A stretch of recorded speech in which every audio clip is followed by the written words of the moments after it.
Hai, Assalamualaikum warahmatullahi wabarakatuh. Buat kalian para pejuang cinta yang mendengarkan podcast ini, semoga selalu diberikan perlindungan dan rahmat oleh Tuhan Yang Maha Esa. Lu baca thumbnail sama judul video gua, terkesannya kayak lebay banget ya, tapi ini nyata dan bisa banget dipraktekkan. Rahasia menjadi orang yang dikagumi oleh orang-orang yang dikagumi. Video ini bertujuan bukan untuk menyombongkan diri atau bertujuan agar kita dipuji dan lain sebagainya. Enggak. Judulnya emang gitu, anggaplah judul itu adalah buah dari apa yang sudah kita lakukan. Gue mau disclaimer di depan tentang tujuan video ini, biar nggak terjadi miskonsepsi sama kalian. Bahwa tujuan video kali ini tidak lain dan tidak bukan adalah untuk menuju ke kecerdasan berpikir dan kecerdasan emosional. Oke, kita bakal balik ke apa rahasianya bisa dikagumi oleh orang-orang yang dikagumi. Jadi konsepnya adalah lu bakal dikagumi bukan hanya sekedar kuantitas atau banyaknya orang yang mengagumi lu, tapi dari segi kualitas. Orang-orang yang mengagumi lu adalah orang-orang yang hebat juga. Kok bisa? Penasaran? So, dengerin ini dengan serius, perbaiki posisi duduk dan rebahan kalian, kencangkan suara headset, dan mari kita mulai.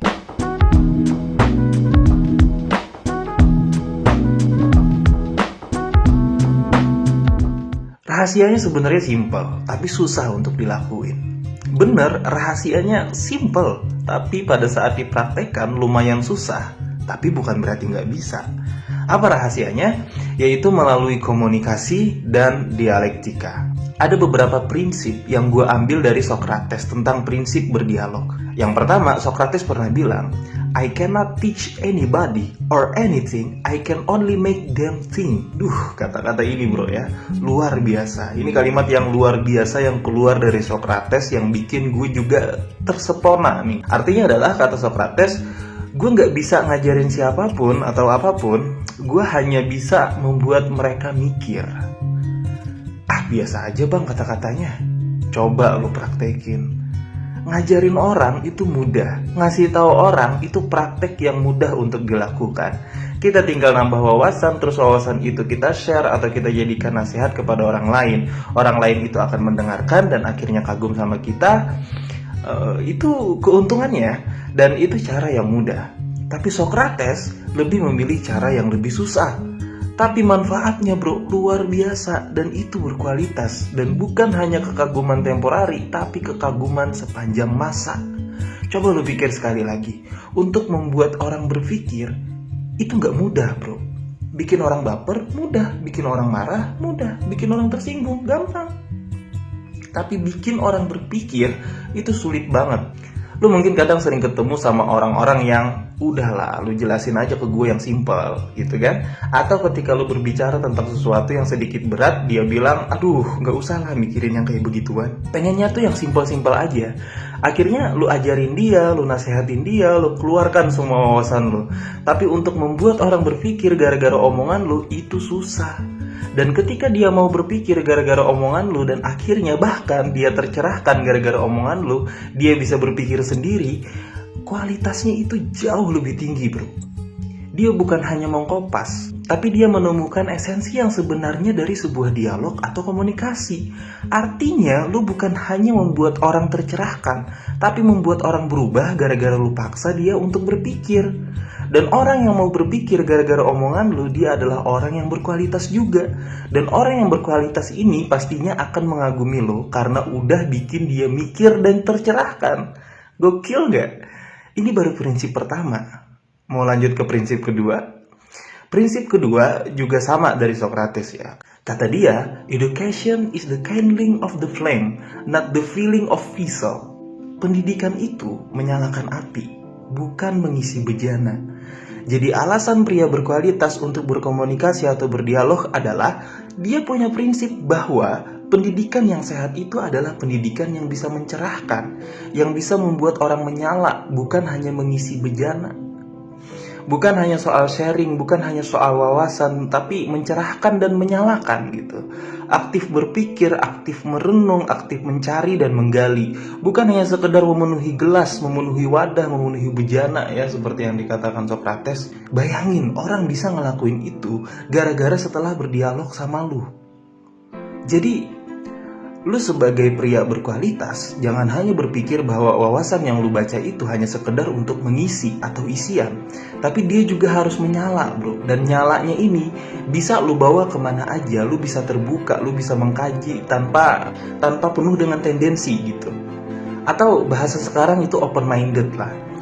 Lu ngobrol sama orang ini, tiba-tiba lu langsung open minded. Bukan hanya soal wawasan yang lu dapat, tapi lu seolah-olah menyala gitu, kayak lampu. Nah, itu objeknya, tapi di sini kita berbicara subjeknya. Lu yang harus tanamkan bahwa ketika berdialog sama seseorang harus punya esensi, harus punya hikmah atau buah yang terlahir dari dialog yang udah lu buat. Nah, jadi yang harus lu kuasai adalah ilmu-ilmu alat gitu. Ilmu-ilmu yang mampu membuat lu berpikir, mampu menganalisa, ilmu-ilmu yang mengaktifkan otak kognitif gitu maksudnya. Di Eropa aja nih ya, pendidikan itu dari yang kelas 1 SMP itu sudah mempelajari tentang ilmu logika falasi. Makanya mereka tuh bisa berbantah-bantahan. Mereka sejak SMP tuh sudah mampu untuk berpikir kritis. Tapi di Indonesia, lu cuman disuruh buat bikin makalah, makalahnya lu copy paste, dan ketika disuruh ke depan untuk presentasi, lu bukan presentasi tapi baca gitu. Gak ada otak kognitif yang jalan, gak ada. Bahkan ketika kita nanya hal yang dianggap aneh dikit aja, itu diketawain, bahkan orang pada ilfil sama kita. Tapi ini gak semua pendidikan yang ada di Indonesia ya. Sebagian ada yang kayak begitu. Ilmu-ilmu yang seperti ilmu-ilmu yang mengajarkan lu untuk berpikir dan menganalisa itu lebih didalamin lagi, bro. Nah, ini yang dilakukan sama Socrates, membuat lawan bicaranya tuh mikir gitu, aktif, mengaktifkan atau menyalakan, bukan hanya mengisi gitu loh. Tapi kalau misalkan prinsip lu itu cuma sebatas mengisi atau menambah wawasan, hasilnya hanyalah sebuah imitasi, bro. Hanya jadi seorang follower, bukan seorang trendsetter. Sementara yang dikagumin orang tuh bukan followersnya, tapi trendsetternya. Copy paste doang gitu. Maka ketika ngobrol sama orang, yang menjadi wawasan lu, itulah yang bakal lu share. Bukan lebih produktif, bukan menyalakan api. Gimana cara jelasinnya ya? Gini deh simpelnya. Ketika orang ngobrol sama lu, ada 1 atau 2 perilaku negatif yang berhasil dia rubah gara-gara omongan lu. Itu jauh lebih berkesan daripada niat lu cuman pengen mengajarkan gitu. Orang bakal lebih terkagum-kagum sama lu lebih dalam dan lebih lama karena gara-gara lu, dia bisa berubah. Iya, gue tahu orang berubah itu bukan karena orang lain, tapi karena dirinya sendiri. Gak ada orang yang bisa merubah orang lain tuh, gak ada. Gue paham. Tapi orang berubah itu ada triggernya, bro. Dan kalau misalkan triggernya itu adalah lu, maka selamat, lu bakal dikagumi sama orang-orang yang dikagumi. Prinsip ketiga tetap gue ambil dari Socrates. Yang ketiga ini lebih ke arah konsep ya, konsep cara berpikir yang sehat. Nah, dari konsep ini muncullah sebuah prinsip dalam berdialog. Jadi yang ketiga ini kata Socrates, strong mind discuss ideas, average mind discuss events, weak mind discuss people. Jadi ada 3 ya, ada strong mind, terus average mind, dan weak mind. Gue mau bahas dari average mind dulu. Orang-orang yang berada di level berpikir tengah gitu. Average mind discuss event. Mereka mendiskusikan hal-hal yang terjadi dalam dunia politik, misal mungkin sejarah bencana alam, virus, dan lain sebagainya. Misal kayak polisi bunuh polisi, Facebook bikin metaverse. Nah, yang didiskusiin misal peperangan Ukraina dan Rusia gitu kan. Nah, ini adalah level berpikir menengah atau average ya. Orang-orang seperti ini itu lebih mending, bro. Artinya dia mampu menambah wawasan dengan berdiskusi hal-hal yang sedang terjadi di dunia. Berbeda dengan weak mind, discuss people. Orang yang cara berpikirnya itu rendahan ya. Dia bakal ngomongin orang. Ini bukan gue yang ngomong, tapi Socrates. Kalau misalkan ada yang tersinggung gara-gara omongan Socrates, ya kita sama ya. Gue juga ikut tersinggung kalau misalkan kita ngomongin orang tuh disebut cara berpikir yang rendahan, lemah. Tapi gue cuma pengen sharing doang gitu.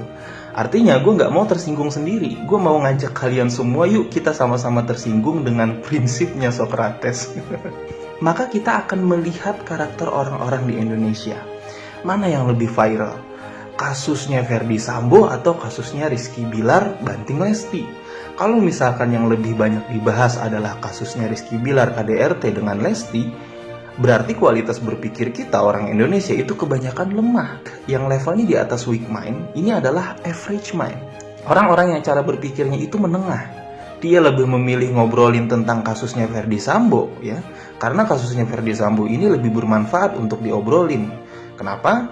Kasus Ferdy Sambo ini adalah kasus kepentingan kita bersama. Bagaimana bisa seorang ketua propam, polisi membunuh polisinya atau anak buahnya, terus rame-rame mereka menutupi dan merekayasa itu. Itu lebih bagus untuk didiskusikan, ya. Itu diskusi yang lebih bermanfaat, lebih berkualitas dibanding lu diskusiin tentang masalah kasusnya Rizky Bilar. Ini contoh aja ya, contoh. Ketika Habib Rizik itu tersandung kasus pelanggaran protokol kesehatan, maka nggak masalah kita mendiskusikan itu. Itu juga bisa menambah wawasan dan melatih cara berpikir kita untuk lebih kritis dalam menganalisa. Tapi ketika kasus yang mencuat adalah chat mesum dari Habib Rizik, itu bukan urusan kita, bro. Kita sampai di situ kita diam. Karena nggak ada untungnya kita bahas itu adalah ranahnya udah ngomongin orang, privasi orang. Oke? Jadi lu mau pilih yang mana nih? Pilih weak mind yang kerjaannya itu lu cuman ngegosip terus gitu tiap hari ngomongin orang, itu seru sih ya, seru. Atau average mind, ngomongin atau mendiskusiin hal yang sedang terjadi di dunia gitu. Hal-hal yang berkaitan dengan sebuah kebijakan yang akan mempengaruhi kehidupan kita. Paham ya? Nah, Socrates itu milihnya strong mind, bro, bukan average lagi. Jadi kata dia, strong mind, discuss ideas. Orang-orang yang punya pemikiran yang kuat, itu yang didiskusiin adalah ide-ide atau gagasan. Jadi bukan hanya mendiskusikan sebuah wawasan atau apa yang ada gitu, tapi yang didiskusikan adalah ide atau gagasan-gagasan baru. Dia udah selesai dengan kritik, dia udah selesai dengan analisa, dia udah selesai dengan pengisian. Orang-orang yang strong mind itu, dia udah siap untuk menciptakan sebuah gagasan. Jadi dari artikel manapun lu baca, dari buku manapun yang lu baca, coba lu latih untuk meredaksi sendiri, tulis sendiri, jadikan itu hanyalah sebuah referensi, bukan hanya soal copy paste. Lu baca sampai habis, lu analisa, terus lu simpulin, terus lu aktif berpikir untuk menggali, gitu loh maksudnya. Kalau dialog lu selama ini, komunikasi lu sama teman-teman, itu isinya adalah sebuah ide-ide gitu, terus obrolan-obrolan gila yang bikin dia mikir dan lain sebagainya, lu bakal dikagumi oleh orang-orang yang dikagumi. Siapa aja contohnya? Yang paling kecil aja nih ya, pro player di Mobile Legends. Itu mereka mampu menciptakan meta hero gitu. Kenapa?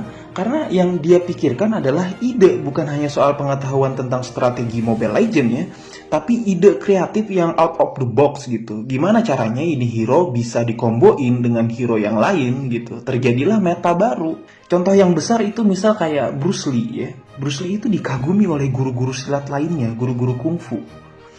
Ya. Guru bela diri yang ada di Seattle itu kagum sama Bruce Lee. Karena apa? Karena semua ditantang sama dia. Kenapa dia bisa dikagumi? Karena dia bukan hanya menyerap atau mengisi atau belajar dengan guru Ip Man, belajar Wing Chun, tapi dia juga mampu memunculkan ide baru dan gagasan baru dalam sebuah teknik bela diri. Muncullah aliran baru yang namanya Jeet Kune Do. Siapa lagi contohnya? Muhammad Ali gitu. Dia juga punya ciri khas gitu. Dia juga punya gagasan, ide tentang strategi tinju gitulah. Ya, kalian udah pada tahu sama Muhammad Ali. Di Indonesia yang pertama, bapak kita semua, Insinyur Soekarno, yang bukan hanya tentang berpikir dan menganalisa, tapi memunculkan ide dan gagasan baru untuk merdeka dan lain sebagainya gitu kan. Siapa lagi? B.J. Habibie. Mereka dikagumi oleh orang-orang yang dikagumi. Dan yang terakhir contohnya adalah Nabi kita semua, Nabi Muhammad SAW. Beliau adalah sosok sempurna sebagai seorang laki-laki. Bukan hanya sebagai seorang laki-laki, tapi sebagai sarana contoh kriteria idaman, karakter, pola pikir, dan kelembutan hati. Itu semua ada di Nabi Muhammad. Nah, jadi kalau misalkan lu mau dikagumi oleh orang-orang yang dikagumi, rahasianya lu harus punya prinsip-prinsip yang gue sebutin tadi. Di video ini sebenarnya sih bukan ke arah how to ya, atau bagaimana caranya, tapi gue cuman mau ngasih tahu apa rahasianya. Sebenarnya dari Socrates tuh ada 5 prinsip lagi yang kalau misalkan gue terusin, dan ini video bakal panjang banget. Kalau misalkan kalian suka dan penasaran banget gimana caranya biar bisa menerapkan 3 prinsip yang udah gue sebutin tadi, dan apa aja prinsip-prinsip lanjutan dari yang dikatakan oleh Socrates, kalau yang komen banyak berarti kalian antusias dan rasa ingin tahu kalian tentang sebuah ilmu pengetahuan itu tinggi dan gue bakal lebih semangat lagi bikin video. Tapi kalau misalkan yang komennya sedikit berarti materi pembahasan ini kurang pas buat kalian. Jadi silahkan komen di bawah siapa yang mau melanjutkan materi ini, bakal gue lanjutin dengan gimana caranya, bukan hanya ngasih tahu apa rahasianya dan apa aja prinsip-prinsip lanjutan dari Socrates. Semangat para pejuang cinta. Tidak ada unsur provokasi dan merendahkan gender tertentu. Semua narasi dan statement dalam video ini bersifat substansial dan kondisional. Semoga bermanfaat dan jangan lupa bahagia. Aduh, minum dulu ya.